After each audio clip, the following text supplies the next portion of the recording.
بسم اللہ الرحمن الرحیم۔ شب برات قبولیت دعا کی خاص رات۔ شب برات اسلامی مہینہ شعبان المعظم کی 15ویں رات کو آتی ہے۔ یہ رات اللہ تعالیٰ کی بے پناہ رحمت، مغفرت اور قبولیت دعا کی رات کہلاتی ہے۔ احادیث مبارکہ میں آتا ہے کہ اس رات اللہ تعالیٰ اپنی مخلوق کی طرف خصوصی توجہ فرماتا ہے، گناہوں کو معاف کرتا ہے اور بے شمار لوگوں کی تقدیریں بدل دیتا ہے، سوائے ان کے جو شرک، کینہ، بغض یا قطع رحمی میں مبتلا ہوں۔ اس بابرکت رات میں عبادت، توبہ، استغفار اور دعا کی خاص اہمیت ہے۔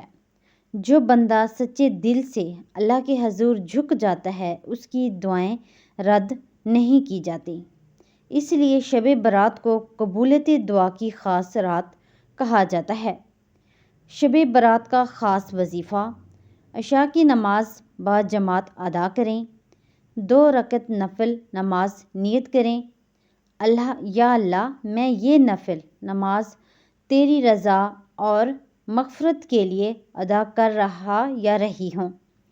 ہر رکعت میں سورۃ الفاتحہ کے بعد سورۃ الاخلاص 10 مرتبہ پڑھیں۔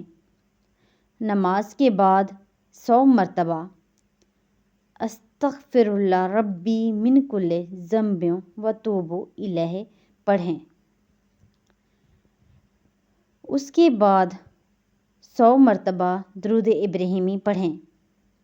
پھر 100 مرتبہ یا اللہ، یا رحمان، یا رحیم پڑھ کر اپنے گناہوں کی معافی، رزق، صحت، اولاد، مشکلات کے حل اور دل کی جائز حاجات کے لیے دعا کریں۔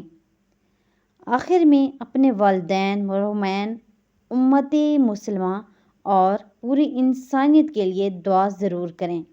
اس رات عاجزی، آنسوں اور یقین کے ساتھ مانگی گئی دعا اللہ تعالیٰ ضرور قبول فرماتا ہے۔ اللہ ہمیں شب برات کی قدر کرنے، سچی توبہ کرنے اور اس بابرکت رات کی برکتیں سمیٹنے کی توفیق عطا فرمائے۔ آمین۔